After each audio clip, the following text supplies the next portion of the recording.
Racism has been known all around the world to cause continuous issues and tragic chaos. This solely began with the act of slavery in 1619, when indentured slaves were traditional and expected by all families and even some industries. Later, down the line, white people continued to believe that they were superior to all people of color, as they used slaves in order to do their own outdoor labor, household duties, and more, in doing so all without payment, praise, or proper human treatment. After the Emancipation Proclamation was passed in 1865 that banned slavery, this has since evolved into other issues such as police brutality on African Americans. Statistics show that police killed 1,147 people in 2017. Black people were 25% of those killed, despite being only 13% of the population. Statistics have continuously proven that young African American men are 9 times more likely than any other race or gender to be killed by police officers.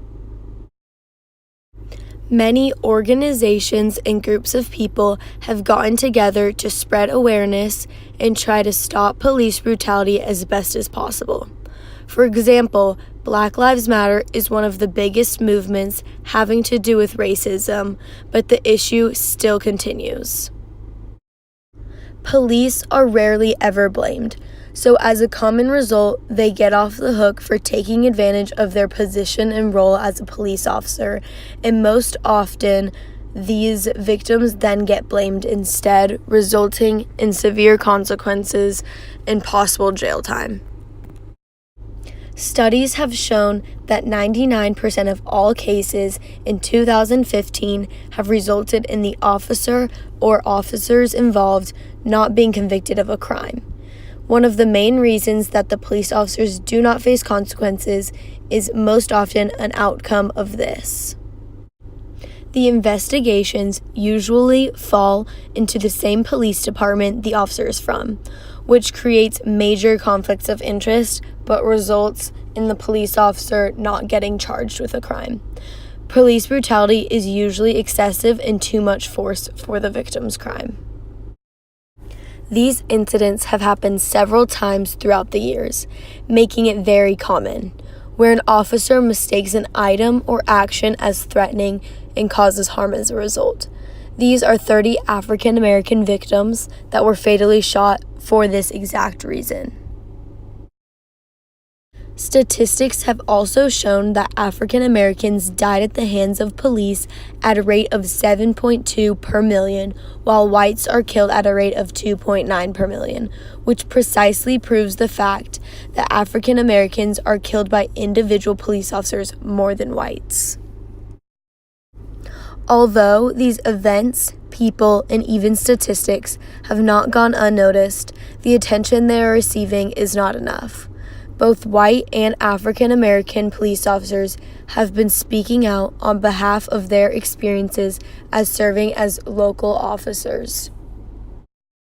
Some may say that the blame should be brought back towards the violence rates, racism alone, or specifically the victim's crime or victim themselves. But in the end, it should all come back to the individual cop and their reaction under pressure and stereotypes of different races in society today. These events have led to thousands of children and adults scared to participate in daily activities outside of their neighborhoods and houses, as they do not want to cross paths with racist police officers and experience the unnecessary violence that follows. This epidemic is not only affecting the outrageous number of African American victims and their families, but the surrounding community as well. They have influenced society today in a negative sense by their ongoing discriminative behavior.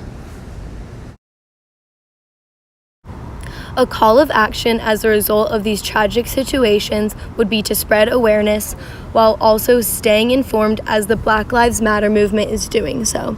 Managing protests is a specialty and should remain a priority. For example, an intervention or march.